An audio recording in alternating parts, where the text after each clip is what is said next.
Thank you for joining us for today's webinar, Recruitment in a Crowded Market. Discover tactics to attract the right candidates and fill roles faster. I'll get started by introducing our speakers for today. We have Lindsy O'Connor, who is the Senior Sales Director here at AdTaxi, and we have James Zaccariello, who is our Regional Director of Business Development. And both Lindsy and James have over 10 years of digital marketing experience. Recruiting is a big part of what they do, so we're really excited to have them here today. On the agenda, we have a beginning with the state of recruitment. We're just going to kind of talk about how the market has changed, what's happening in recruitment right now. There's been a lot of moving parts, so we're just going to get kind of an overview of where things stand. We'll talk about attracting talent, talk a bit about media mix and how to expand your reach and make sure that you're maximizing your return on the investment that you make in order to get your recruitment efforts successful. And then we'll take some time for a couple of questions as long as we have time to get into that. So I'll turn it over here to Lindsy to get things started. Awesome. Thanks, Sherry. Hi, everybody. Thank you for joining today. As Sherry mentioned, I'm going to dive into the state of recruitment. So to get started, there are, well, I should say we did some research ahead of time. Not only did we pull in our research expert to kind of understand what is going on with the state of recruitment, we also talked to several recruiters across multiple different industries. And then obviously within our own organization, you know, I'm a hiring manager myself. And so just trying to take all of these different points of view and figure out what are the most important topics that we need to kind of consider and take into account when we think about recruitment. And so these three topics listed here were the top that just kept coming up as being important to focus on. So high demand, low supply, impacts of COVID, and work-life balance. So I'm going to dive into each one of these a little bit deeper.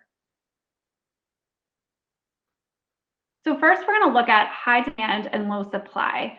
I'm sure this is not overly shocking to anybody on this call, but there are way more available jobs than there are job seekers. So you can see here, there's 10.4 million open opportunities and 7.4 million job seekers out there. So what that brings to light is that there are multiple concerns, right? There are more jobs available than there are job seekers. So as a recruiter, as a hiring manager, you need to figure out unique ways to stand out and make sure that people understand why come to your organization versus another. Also keeping in mind that job seekers are most likely looking at multiple positions, right? They're maybe not just looking at your company. So talking to your internal teams, talking to HR, talking to the hiring managers, ensure that everybody is working quick and fast to get these job seekers, once you've found the right candidate, getting them to a close is really, really important. So those are two concerns right there with the demand and supply. The next piece, you know, I'd be very remiss if I didn't at least point out COVID, because it did have a very large impact obviously to where we are today. Layoffs and unemployment were huge. So again, that kind of contributes to the state of people and job seekers that are out there in the marketplace. Also, health risks and concerns about health have come up more and more. So, you know, what is it that your company is doing to ensure that their employees are, you know, staying in a healthy place, not only physically, but also mentally? You know, when we looked at the research, it showed that these health risks, both mentally and physically, were areas that people were most concerned about and thinking about when looking for a new job. So ensuring that you're approaching that and speaking to it, whether you're, you know, talking to a candidate or it's in any of your marketing materials, is really, really important.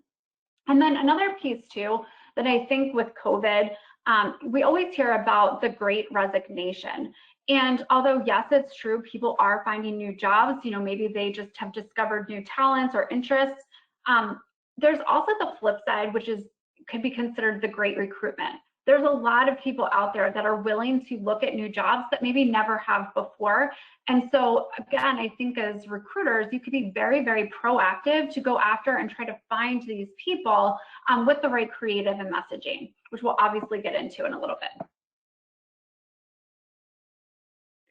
So another piece that's super important, and again, I think is another kind of a subcategory of what happened with COVID, is this work-life balance. I know for myself, just different priorities have come up because we're home all the time. And so I think for people who are job seekers, they want to know what that looks like at your company. So again, if you're talking to people and trying to pull in new candidates, it's really important that you're addressing this thing that is very much top of mind. What is your work-life balance looking like?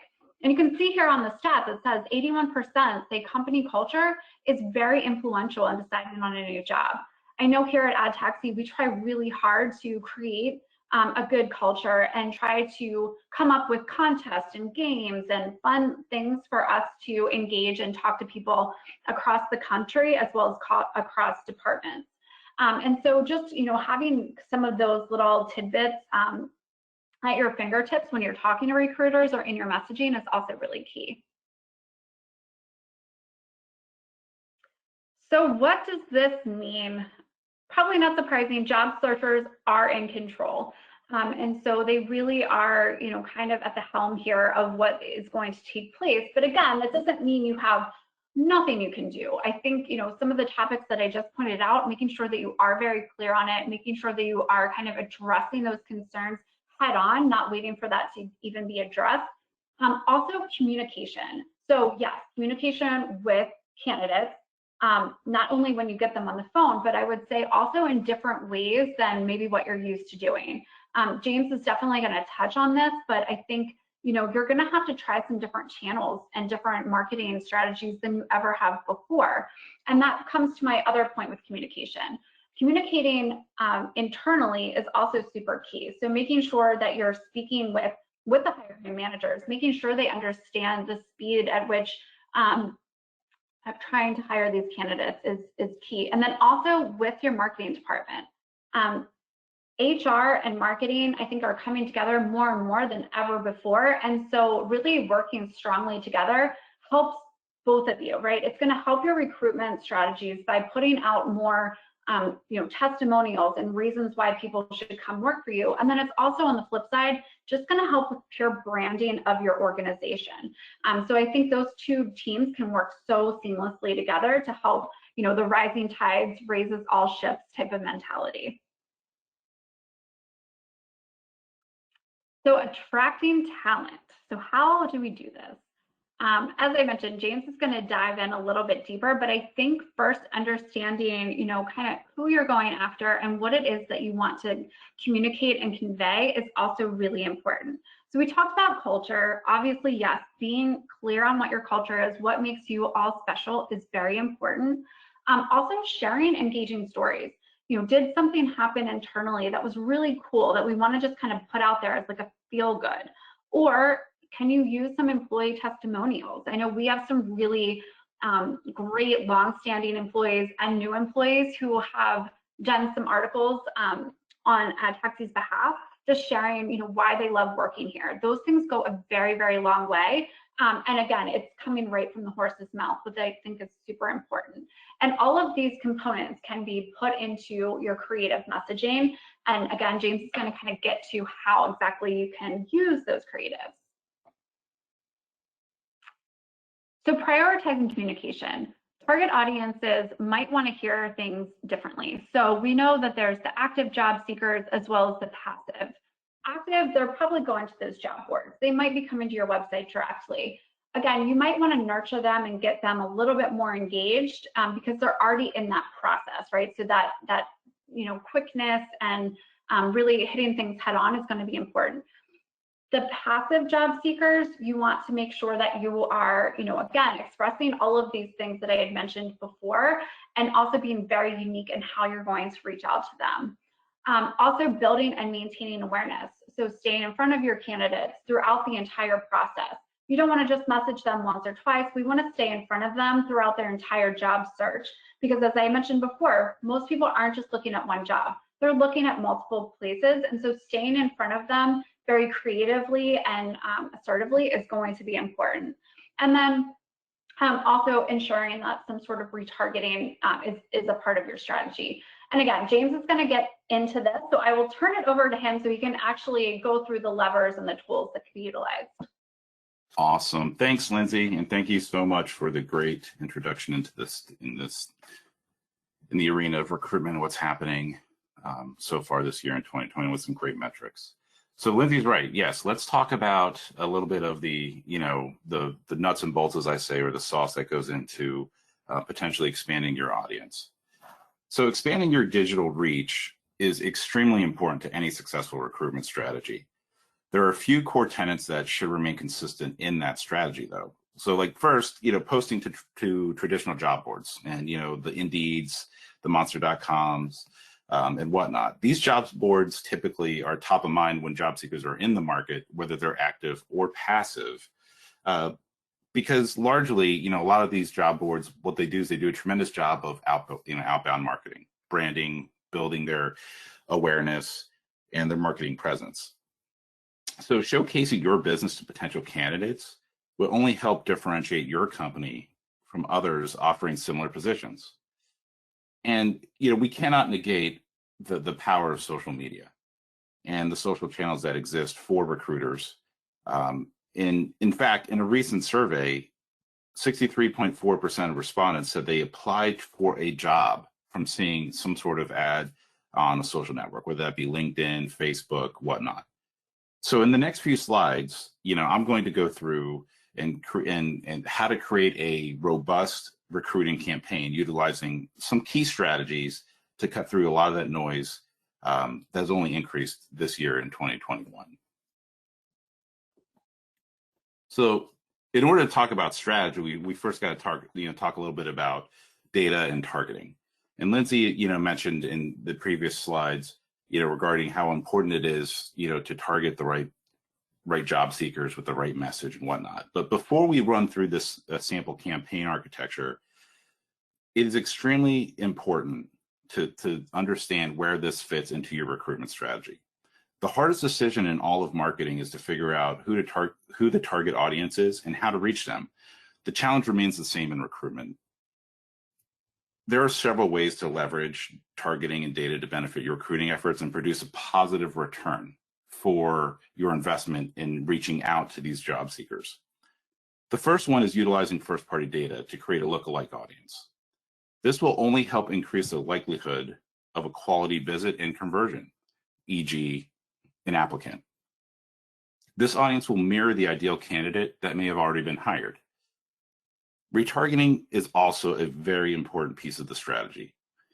Strategically retargeting page visitors who spend a considerable amount of time within your recruitment portals looking at various positions and retargeting those that may have not have converted as well is very important to increasing your inquiries and your conversions on the recruitment side, thus giving you an opportunity to measure your ROI. Now, that being said, not all job seekers are equal. When targeting active seekers, immediacy in the messaging may be necessary. Be sure to highlight your key pain points in your messaging. Passive job seekers look for softer reasons to leave the current employer, their current employer. As Lindsay mentioned, culture, work-life balance, things that have become a highlight in this past year because of COVID, and understand that, hey, being a mom, with your children or a dad, going to those events now matter, and they matter probably more than ever. Recruitment marketing in and of itself is an ecosystem where strategies feed off of each other to create a robust and successful campaign. Our goal here is to share what we have found in many of the recruitment campaigns that we run internally, what the successful mix of strategies can be to cut through the clutter in a crowded market. As we mentioned earlier, social media still plays an important role in recruitment advertising and should be a part of the strategy. A Facebook or LinkedIn ad is still a very powerful tool.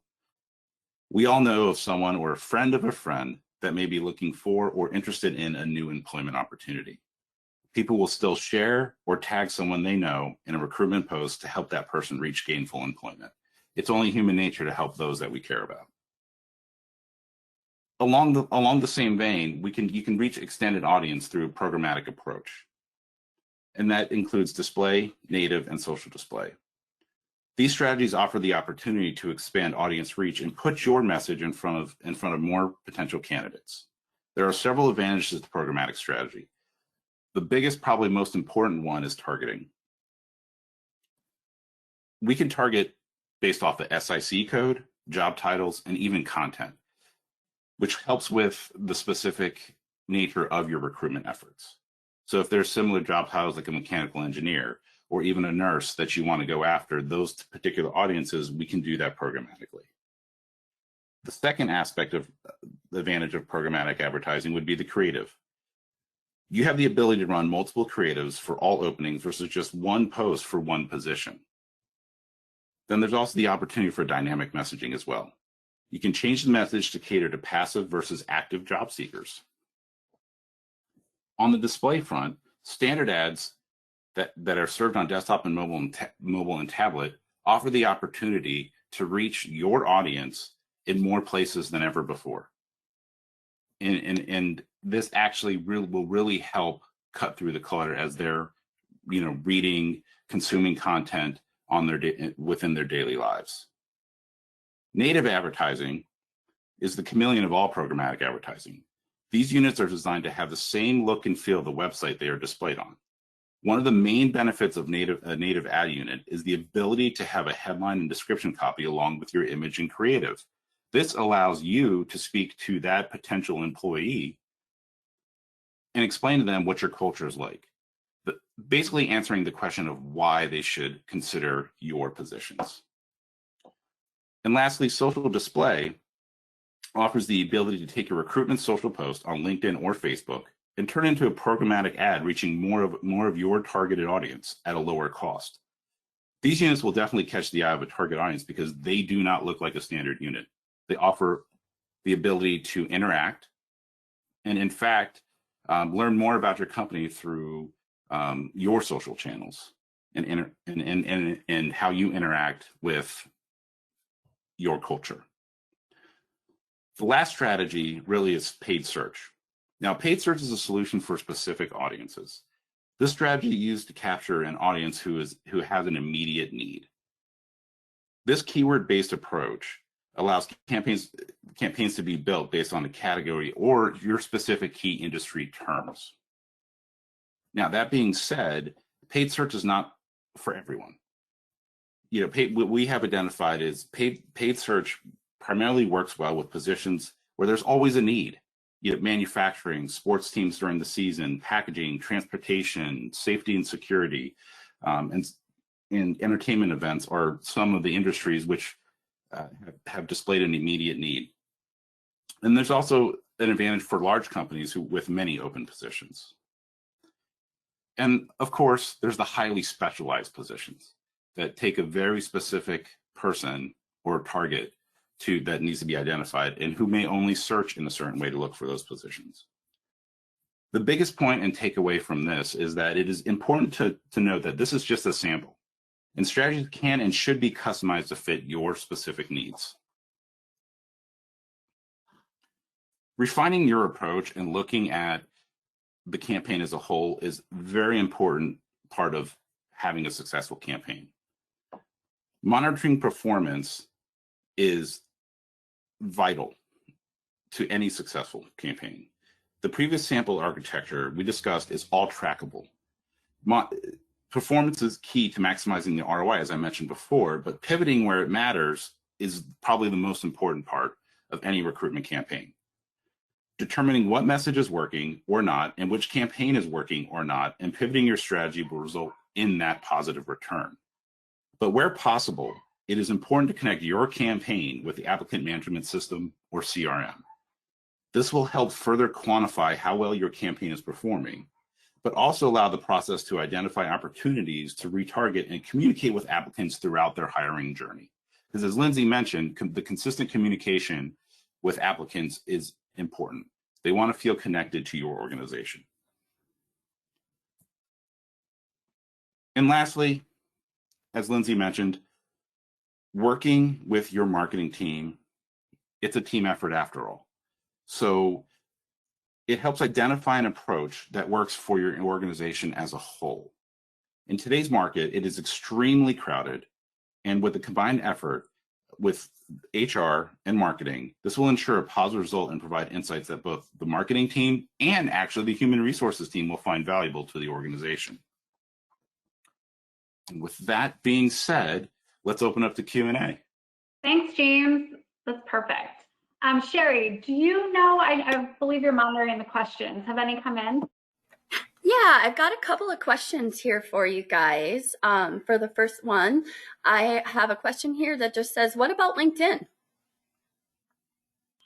Yeah, sure. I'll go ahead and I'll just jump in. So regarding LinkedIn, I think that's a really good point, and it's actually something that comes up from time to time. Again, throughout the research and just our own, knowledge from historical, working with businesses like yourself, LinkedIn is best used on the recruiter side. So really that one-to-one relationship is really what needs to be built when it comes to utilizing LinkedIn. Again, I know for myself and for the recruiters within AdTaxi, they're utilizing the recruiter seat on LinkedIn. There are also, as James mentioned, working with HR and marketing and having those two components working together. You can run a LinkedIn ad campaign. And then in order to get a little bit deeper with your targeting, you can utilize that social display component that James pointed out. So it's taking a LinkedIn post, a LinkedIn message that's already out there, that's already been created, and we can go push it out across other channels. And so that would be my suggestion on how to best utilize LinkedIn, but really just have the recruiter kind of building their own dynamic relationships. Thanks, Lindsay. That was really helpful. Got one more question here for you. The next question is, so what if we don't have very much first-party data? I can take this one, Lindsay. Yeah. So that is a great question. And, and that is something that a lot of organizations have trouble with, especially in the HR front. But the good news there is we can help you build your audience in regards to recruitment. So the initial targeting aspect of any campaign involves, again, the SIC code, the job title, and whatnot. So we can target those individuals, but then at the same time help you create your first party data that then can be utilized at a later point or ingested into the campaign at the current state to make it even more robust and more successful for you.